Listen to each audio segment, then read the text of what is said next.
اور غیر قانونی چینل سے کو استعمال کیا گیا اور اس کے بعد ایک کہوٹا میں ایٹمی پلانٹ بنایا ہم نے، یہ الزام کس حد تک درست ہے؟ نہیں دیکھیے، کوئی بھی ایسی چیز نہیں ہے.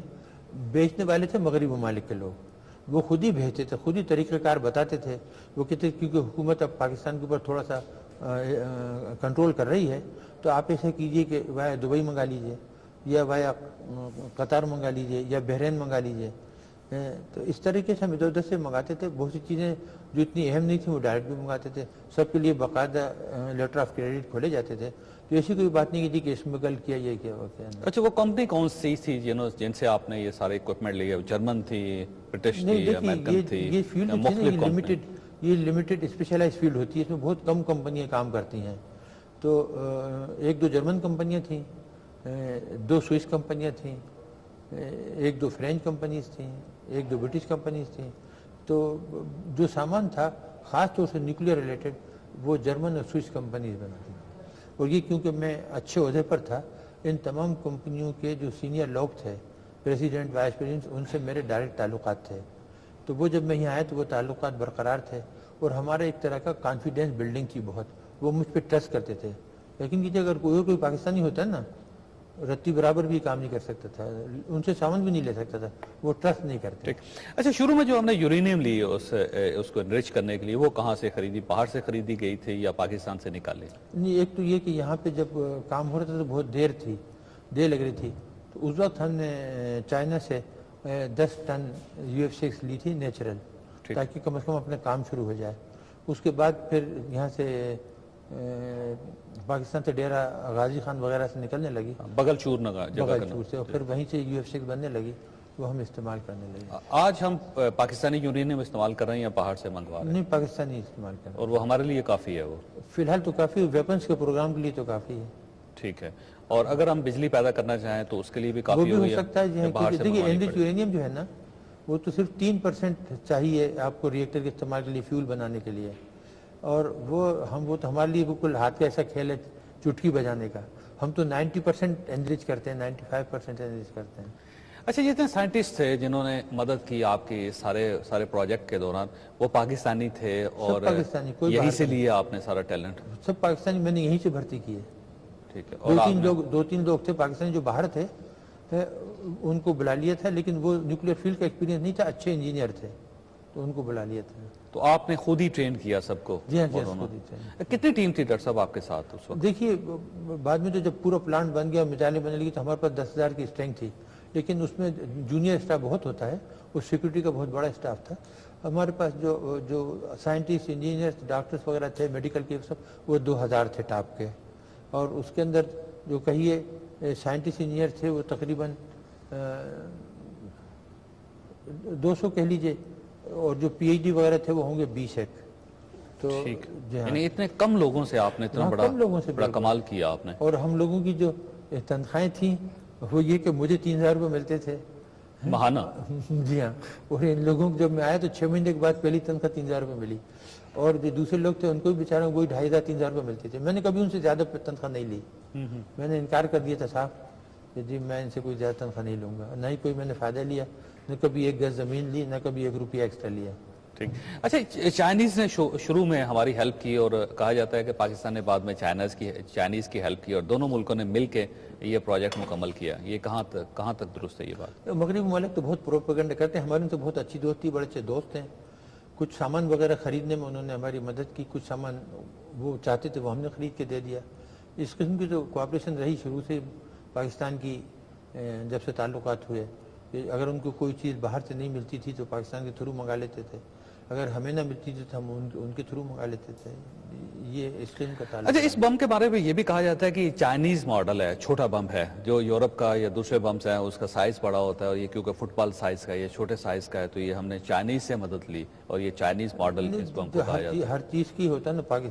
پاکستان تو ایسا ہے کہ اس کے اوپر کچھ بھی کام کرتے، کیونکہ لوگ یہاں دیکھتے ہیں کہ سڑکیں ٹوٹی ہوئی ہیں، کھوتا گاڑیاں ٹوٹی پھوٹی ہوئی ہیں، سوئی نہیں بنا سکتے، تو یہ کیسے بنا سکتے ہیں؟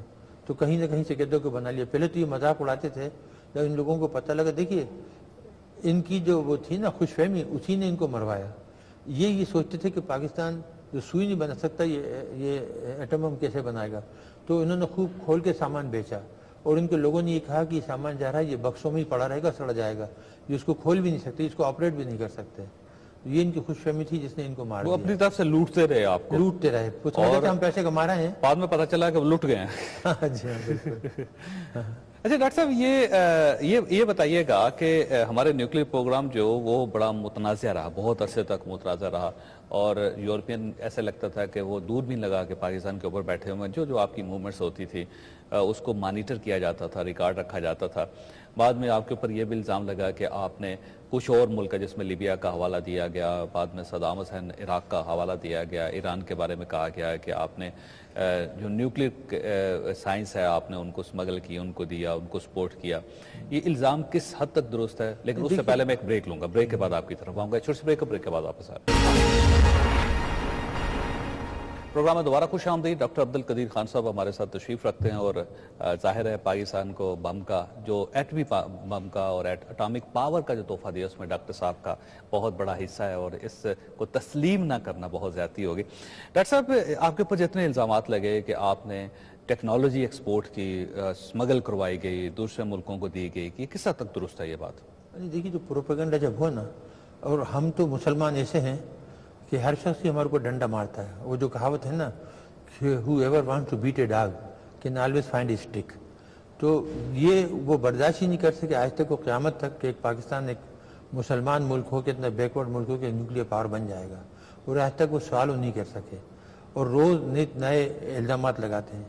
یہ جو ممالک ہیں جو خریدنا چاہ رہے تھے، ہمارا صرف اتنا ہی تھا کہ جب انہوں نے انٹرسٹ شو کیا ہم نے کہا کہ یہ سپلائرز ہیں، یہ جرمن اور سوئس، یہ آپ ان سے خریدیے. پاکستان تو نہیں بناتا تھا وہ سامان جو ان کو ایکسپورٹ کرتا، تو آپ ان سے خریدیے، اور انہوں نے انہی سے وہ سامان خریدا. تو اس میں یہ ہوا کہ جی کیونکہ ہم نے ان کو مشورہ دیا تھا تو ہم جو ہیں وہ ملزم قرار پائے کہ آپ نے صحیح مشورہ کیوں دیا. آپ نے کوئی تیار پلانٹ کسی ملک کو نہیں دیا؟ نہیں سر، ہم نے تو خود وہاں سے منگائے تھے پلانٹ. ٹھیک. اچھا ڈاکٹر صاحب یہ بتائیے گا کہ 1984 میں آپ نے ایٹم بم بنا لیا، اور ہم اس قابل ہو گئے کہ ہم ایٹمی دھماکہ کر سکتے تھے، اور ایک ہفتے کے نوٹس پر، ایک ہفتے کے نوٹس پر ہم دنیا کو یہ ثابت کر سکتے تھے کہ پاکستان از اے نیوکلیر پاور. لیکن ہم نے اتنی تاخیر کیوں کر دی؟ 1998 تک کا سفر اور 1984 سے لے کے 1998 تک کتنے سال بن جاتے ہیں؟ دیکھیے ہوا یہ کہ کیوں انتظار کرتے ہیں؟ دیکھیے 84 میں جب میں نے خط لکھا جنرل ضیاء کو تو فوری ایک میٹنگ بلائی گئی. آپ اگر وہ ڈسیپشن امریکن کتاب لکھی ہے نا، بہت موٹی کتاب، اس میں جنرل عارف کا انٹرویو ہے. اس نے کہا کہ جب ہمیں 10 دسمبر 84 کو ڈاکٹر صاحب کو خط ملا تو اتنا سرپرائزنگ تھا کہ ہم یقین نہیں کر سکتے. ہمیں یقین ہے. تو اس میں یہ تھا، تو ابھی ہوا کہ اس کے بعد فوری میٹنگ بلائی گئی. سبز یعقوب تھے، غلام صاحب تھے، اور لوگ تھے. تو کافی سوچ بوجھ کے بعد یہ فیصلہ کیا ان لوگوں نے، ہم تو نیچرلی ہم تو چاہتے تھے کہ آج کل کی بجائے آج ہی ہو جائے، کہ اس وقت امریکہ ہمارا ساتھ دے رہا ہے، افغان وار ہو رہی ہے، اور اگر ہم نے یہ دھماکہ کیا تو مغربی ممالک اور امریکہ میں عوام کی جو ہے رائے ریئیکشن ہو جائے، ہمارے خلاف ہو جائے، شاید وہ ہمیں ایڈ نہ دیں. تو ہمارے پاس ہے تو ہم کیوں کریں، فی الحال جب موقع آئے گا تو کریں گے.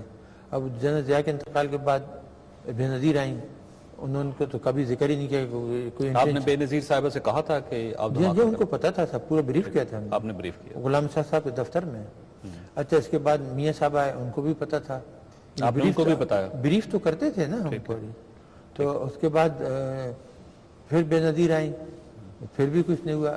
پھر بھی آپ نے ان کو کہا کہ ان کو بھی کہا، میاں صاحب آئے پھر بھی نہیں. اور میرے خیال سے یہ ہوتا بھی نہیں، اگر ہندوستان دھماکہ نہ کرتا نا تو شاید ہمارے لوگ کبھی نہیں کرتے. اچھا ایک کیوں اس قسم کا خوف تھا؟ یہ کر دیتے دھماکہ، اگر ہم نیوکلیر پاور ہیں تو دنیا کو دکھانے میں کیا حرج تھا؟ کیوں نہیں کیا انہوں نے؟ نہیں، یہ تو سیاستدانوں کی بزدلی کہیے نا. جب آپ کے پاس قوت ہو تو دکھانا چاہیے، اور اگر آپ پہلے ہی دکھا دیتے تو آپ کی کا اسٹیچر جو تھا وہ بڑھ جاتا، اور آپ کی سیفٹی ہو جاتی. ملک کی بھلائی کے لیے سیفٹی لیے تو بہت ضروری تھا کہ ہم بتائیں کہ اب آپ ہمارے خلاف جارحیت نہیں کر سکتے کہ کوئی دوسرا ملک. اور دوسرا ملک سے مطلب ہمارا صرف یہ تھا کہ ہماری جنگ تو ہندوستان سے ہی تھی نا، دشمنی. انہوں نے ہمارا ملک توڑا تھا، وہی دعوے کرتے ہیں کہ ہم کشمیر لے لیں گے اور خالصتان بنا دیں گے وغیرہ وغیرہ. تو کرنا چاہیے تھا، لیکن سیاستداں جو ہیں وہ اپنی مصلحت دیکھتے ہیں، اپنا اپنی کرسی بچانے کی فکر میں رہتے ہیں. اچھا، اگر آپ تھوڑا سا ماضی میں جائیں، 1990 سے لے کے 1992 تک جب میاں نواز شریف صاحب کی حکومت تھی اور اس کے بعد دوسری حکومت جب 1997 میں بنی اور 1999 تک چلی، ان دونوں حکومتوں کے درمیان آپ کی کبھی میاں نواز شریف صاحب سے ملاقات ہوئی اور آپ نے میاں نواز شریف صاحب سے کہا ہو کہ ہمیں دھماکہ کر دینا چاہیے؟ تو اگر آپ نے کہا تو ان کا کیا رسپانس تھا؟ ہماری تو ریگولر میٹنگیں ہوتی تھی، بہت ریگولر. دیکھیے جب تک غلام نبی صاحب تھے تو ایوان صدر میں ہوتی تھی، کیونکہ وہ ہیڈ تھے وہ پروگرام کے. جو بھی حکومت آئی، بے نظیر کی آئی یا نواز شریف کی آئی، انہوں نے انہی کو پروگرام کا ہیڈ رکھا.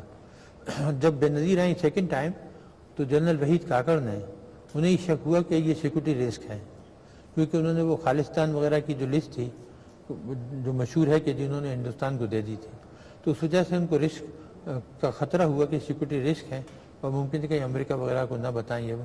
تو پھر جنرل وحید نے پورا نیوکلیر پروگرام اپنے انڈر کر لیا. تو اس وقت سے پھر یہ فوج کے انڈر میں. ٹھیک، آپ کے دائرہ اختیار سے نکل گیا. ہاں نہیں، بس وہ سپرویژن کرتے تھے، ہم تو انچارج تو میں ہی تھا نا. ٹھیک ہے. ہم تو وہی کام کرتے تھے جو ہم سے کہا جاتا تھا. ہمارا کام تھا نیوکلیر ویپن بنانا، ہم بناتے جاتے تو ان کے حوالے کرتے جاتے تھے. اچھا یہ بتائیے، یہ عموماً کہا جاتا ہے کہ امریکنز کی کوشش تھی کہ وہ ہمارے نیوکلیر پاور کے پروجیکٹ کے اندر داخل ہو جائیں اور جا کے پلانٹ میں دیکھیں کہ کیا صورتحال ہے، اور اس میں کچھ سیاستدان بھی تھے جو امریکنز کو سپورٹ کر رہے تھے اس وقت، اور ان کی بھی خواہش تھی کہ دروازے کھول دیا جائے اور اگر ایگزامینیشن ہو جائے تو کوئی حرج نہیں ہے. محترمہ بینظیر بھٹو کے زمانے کو یاد کیجئے اور اس کے بعد میاں نواز شریف صاحب کے وقت کو یاد کیجئے، کیا اس دوران اس قسم کی موومنٹ ہوئی تھی؟ نہیں، امریکن تو ہمیشہ کوشش کر رہے تھے، لیکن یہ جو ہے نا، یہ ہمیشہ وہ جو کہتے ہیں نا بعد میں وائز ہوتے ہیں. جب کوئی چیز سب چیز ہو چکی ہوتی تو پھر کہتے ہیں ہمیں سب پتہ تھا. حقیقت یہ کہ ان کو رتی برابر ہی پتہ نہیں تھا ہمارے پروگرام کا کہ ہم نے کس وقت بم بنا لیا، کیا کیا کر رہا ہے. یہ آج تک ہمارا کوئی سامان بھی نہیں روک سکے. ان کو قطعی اطلاع نہیں تھی کیونکہ ہمارے ہاں کوئی غدار نہیں تھا. تو یہ سب جھوٹ ہے اور کہ یہ کہنا پتا، کیونکہ مجھے ابھی تک یاد ہے کہ جنرل جو اشرف قاضی تھے، D G I S I, Jahangir Ashraf Qazi, تو انہوں نے ایک دن مجھے فون کیا، جہاں صاحب بہت ضروری بات کرنی ہے تو آگے چائے پی لیں.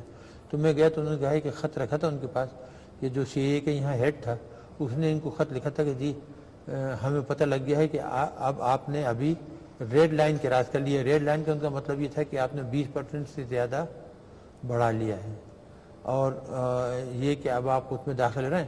اور ہمارے پاس ایک ایجنٹ ہے جو ہم نے خرید لیا ہے کوٹے میں، میٹلرجی میں، جس نے ہمیں یہ بات بتائی ہے.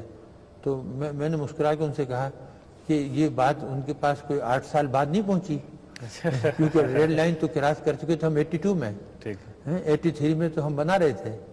تو یہ بات 20% کے بجائے 97% پہ چلے گئے تھے آپ 83 تک. 96% پہ ہم گئے تھے.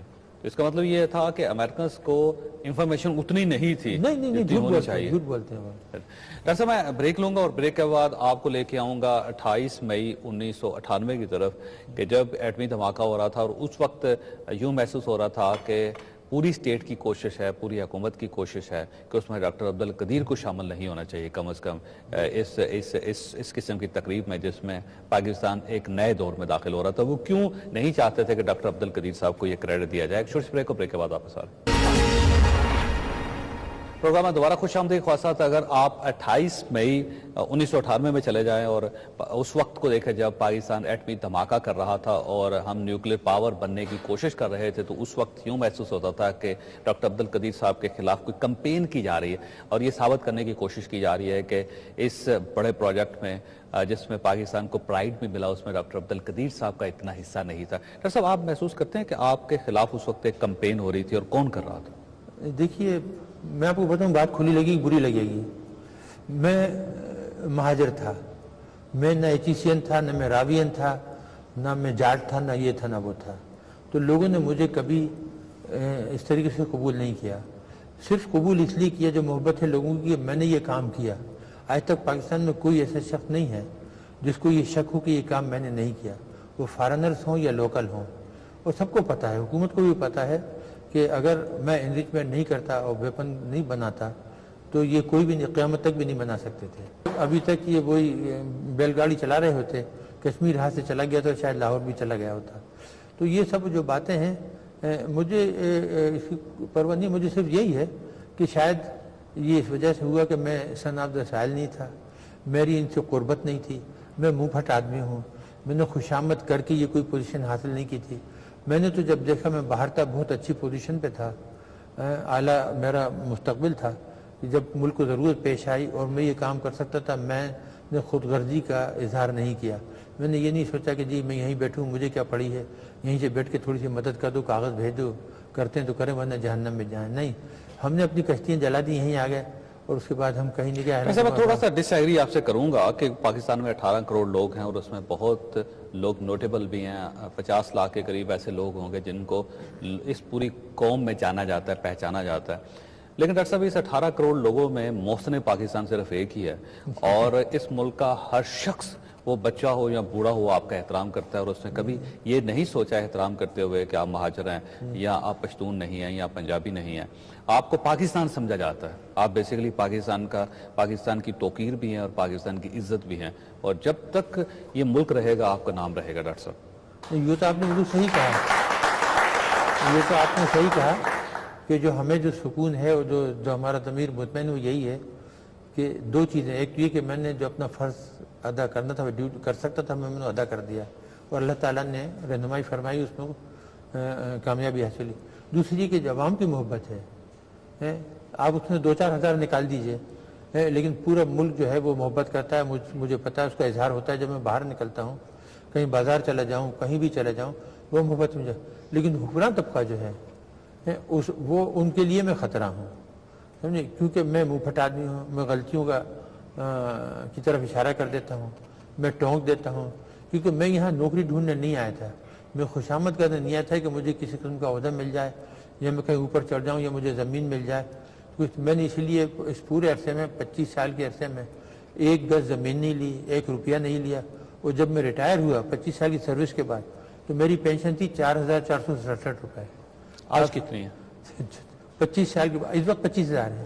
پھر وہ بڑھتی جا رہی ہے نا انفلیشن سے، تو وہ انکریمنٹ ملتے. تو آج آپ کو محسوس نہیں ہوتا کہ اگر آپ کرپشن کر لیتے، تھوڑی سی کرپشن کر لیتے آپ، تو کم از کم آپ کے پاس پیسہ بہت ہوتا؟ ہمارے خاندان میں کبھی نہیں ہوا. میرے والد ہیڈ ماسٹر تھے اور والدہ بہت مذہبی تھیں، والد بھی. ہم کبھی تصور نہیں، ہم نے تصور کرنا بھی کہ ایک پائی کھاؤ تو اس طرح ہے جیسے کہ اپنی مری ماں کا گوشت کھاؤ. میں یہی کہتا ہوں. اچھا، آپ کو کیوں دور رکھا جا رہا تھا اس مومنٹ سے، اس تقریب سے، اس وقت سے جب پاکستان کو پرائیڈ مل رہا تھا 28 مئی 1998 کو؟ یہ کوشش کی جا رہی تھی کہ ڈاکٹر عبدالقدیر صاحب کو پکچر میں نہیں ہونا چاہیے. اور کیونکہ ہمارے تعلقات نہیں تھے نہ ہمارے گھریلو تعلقات تھے، نہ ہم زبان بولتے تھے ان کی. ہم تو جو جب سے آئے ہیں وہی اردو بول رہے ہیں جو جس طرح بولتے ہیں. تو اس کے علاوہ اور کیا ریزن ہو سکتا ہے؟ میں نے جو دے سکتا تھا ملک کو دیا نا، کسی اور نے تو نہیں دیا. آپ چاگی گئے تھے؟ آپ چاگی گئے تھے اس وقت؟ میں گئے تھے، چاگی گئے تھے. میاں نواز صاحب آپ کو لے کے گئے تھے ساتھ؟ نہیں یہ نہیں چاہیے، تو بعد میں آئے جی. بہت یہ جو دکھا رہے ہیں یہ تو ہفتے 2 ہفتے بعد آئے تھے. ٹھیک ہے، یہ اس وقت نہیں تھے؟ نہیں. جب پہلے ہماری ٹیمیں چلی گئی تھیں، اٹارنی کمیشن کی ٹیم اور میری ٹیم، اور انہوں نے سب تیاری مکمل کر لی تھی. تو جس دن دھماکہ ہونا تھا اس دن صبح ڈاکٹر اشفاق اور میں اسپیشل پلین سے گئے تھے. ہم دلبندین اترے، وہاں ہیلی کاپٹر سے ہمیں وہاں لے جایا گیا. جنرل ذوالفقار علی خان وہاں پر انچارج تھے پورے ارینجمنٹ کے. تو ہم وہاں سائٹ پہ پہنچے، تمام انتظام ہوا، دیکھ لیا، ہم لوگ بیٹھ گئے. اور جب دھماکہ ہوا تو سب سے پہلے میں نے ہی سب کو مبارکباد دی، کیونکہ لوگ پہاڑی کی طرف دیکھ رہے تھے. وہ اس میں تھوڑا سا ٹائم لگتا ہے، یہ جو یلو ہوا ہے نا اس میں ٹائم، کیونکہ سب سے پہلے زمین ہلتی ہے، زلزلہ آتا ہے. تو ہم اس طرح کرسی پہ بیٹھے تھے تو پیروں کے نیچے زمین ہلی نا جیسے ہی، تو میں نے فوری مبارکباد دی. تو لوگ دیکھنے لگے ادھر ادھر، مبارکباد کا ایک طرح. اس کے بعد وہ پھر پہاڑی کا تھوڑا سا ہو گیا. اچھا، یہ فیصلہ کب ہوا تھا کہ ہم نے ایٹمی پاور بننا ہے اور آپ نے ایٹم بم چلانا ہے، دھماکہ کرنا ہے؟ یہ کس تاریخ کو فیصلہ ہوا اور کس نے کنوے کیا؟ ہندوستان نے 11 اور 13 کو دھماکے کیے. اچھا، میاں صاحب 11 کے بعد وہاں تھے قازقستان میں، الماتی میں. تو وہاں سے سعید مہندی صاحب کا فون آیا تو کہ جی وہ انہوں نے کیا تو ہم کیا کریں. میں کہا جی تیاری تو ادھر ہے، ہو سکتے ہیں یہاں بھی. تو آئے تو 13 تاریخ کو ڈی سی سی کی میٹنگ ہوئی جس میں میں شریک تھا.